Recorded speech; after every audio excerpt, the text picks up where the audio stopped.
transformation, libération, guérison, restauration. Vous écoutez le témoignage d'une visitation divine. Aujourd'hui, écoutons le témoignage de Gabriele, à qui on a annoncé un cancer de la vessie et qui est passé par une grande phase de chimiothérapie. Je venais de me marier et avec ma femme, on avait eu notre premier enfant et tout s'est passé pour le mieux. On était vraiment heureux, on était vraiment dans la joie et je servais dans mon église. Et un jour, lorsque je suis parti aux toilettes, j'ai retrouvé du sang dans mes urines et c'est là que tout a déclenché. Et donc je perds pas de temps pour aller faire des examens. On découvre une infection au niveau de la vessie et plus des métastases au niveau de mes poumons. Et là, je comprends pas en fait. Je dis mais qu'est-ce qui se passe? Et du coup, on va voir l'urologue et l'urologue donc constate qu'il y a des polypes rouges dans ma vessie, des boules rouges qui ont bouché les reins. Voilà, qui bouchaient les reins et donc qui me brûlait en fait lorsque j'urinais et qu'il faut opérer tout de suite.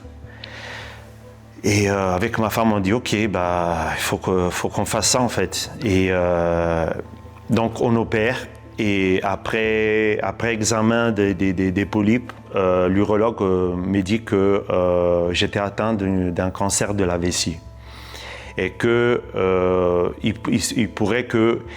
ça pourrait qu'on m'enlève la vessie.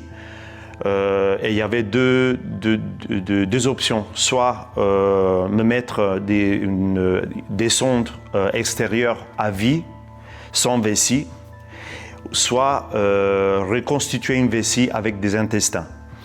Et tout ça, en fait, c'est tombé sur nous vraiment comme une montagne. On n'a pas questionné Dieu, on ne s'est pas plaint. On a dit, Seigneur, nous te rendons grâce pour cette annonce qui n'est pas facile à recevoir. Mais nous te rendons grâce, Seigneur, fais ce que tu veux en fait. J'ai commencé la chimiothérapie pendant quelques mois. Et je vous assure que c'était très difficile. C'était vraiment insupportable parce que je n'arrivais plus à boire, je n'arrivais plus à manger ce que je voulais. Lorsque je sentais une odeur, j'avais envie de vomir. Et d'ailleurs, je ne pouvais pas m'occuper de mon enfant parce que c'était très difficile. Lorsque je passais par les chimios, je revenais à la maison, j'avais une seule chose à faire, dormir. J'étais très fatigué. Et les médecins, pendant ce temps-là, ils m'ont dit que en fait, la chimio ne pouvait pas me guérir, que c'était ils pouvaient juste m'allonger la vie. Et que je devais prévoir une assurance vie. En fait, ils ont dit que je vais mourir, mais en d'autres termes.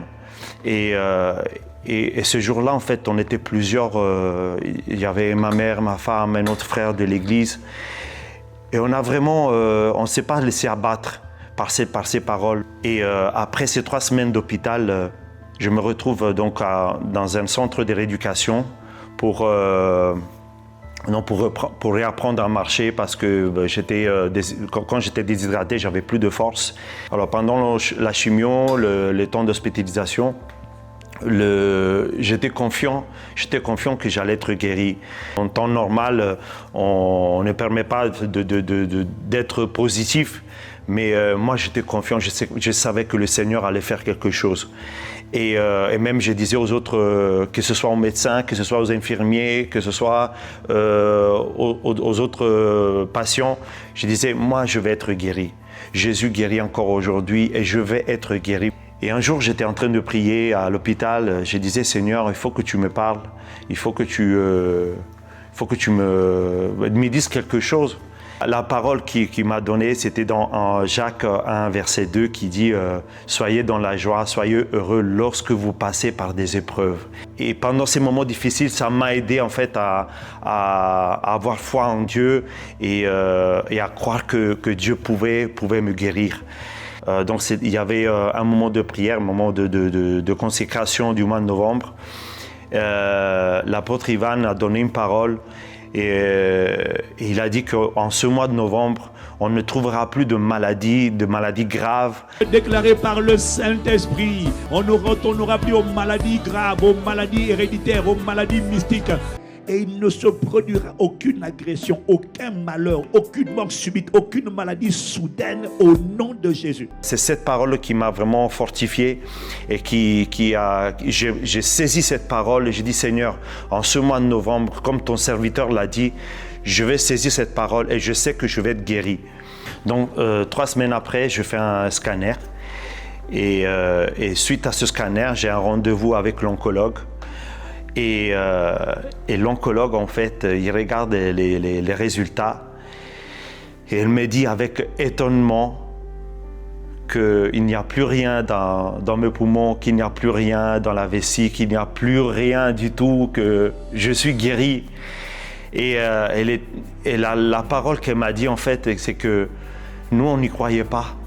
La médecine ne croyait pas. La médecine ne pouvait rien faire pour vous. Mais vous avez cru jusqu'au bout et votre Dieu, vos prières ont fonctionné et vous êtes la personne par laquelle on croit au miracle.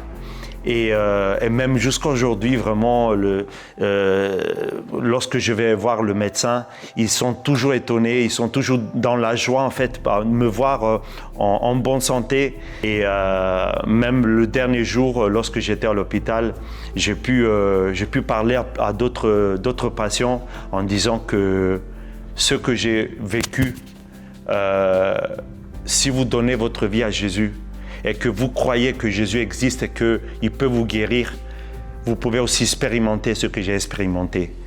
Et vraiment, les patients étaient vraiment étonnés. Ils m'ont dit merci pour cette parole, merci pour cet encouragement. Après cette guérison, je vais beaucoup mieux, je vais bien. Je peux manger tout seul, je peux me lever, je peux marcher, je peux reprendre le sport. Et je peux m'occuper de mon enfant. Je peux vraiment même faire du ménage à la maison. Vraiment, je peux aider ma femme. Et aujourd'hui, ma femme est soulagée en fait. Alors pendant cette période qui était difficile physiquement, j'étais beaucoup soutenu par des frères et sœurs de l'Église qui ont enclenché des prières. Des prières donc pour moi, pour ma femme. Tout le monde a été vraiment proche et des frères et sœurs en fait, qui sont venus aussi à l'hôpital donc prier pour moi, prier avec moi. J'ai ressenti vraiment le soutien de la famille spirituelle et ça m'a aidé beaucoup en fait. C'est vraiment un témoignage, c'est vraiment que Jésus guérit. Jésus peut le faire aussi pour vous, peut le faire aussi pour votre famille. Là où les médecins disent qu'il n'y a plus rien à faire, le Seigneur peut le faire. Il peut le faire. Lorsque vous mettez votre foi en Jésus, il peut le faire. Et si vous passez par des moments difficiles, ne questionnez pas Dieu. Le plus important, c'est que vous ayez votre foi en Dieu et rendez grâce à Dieu en toutes choses.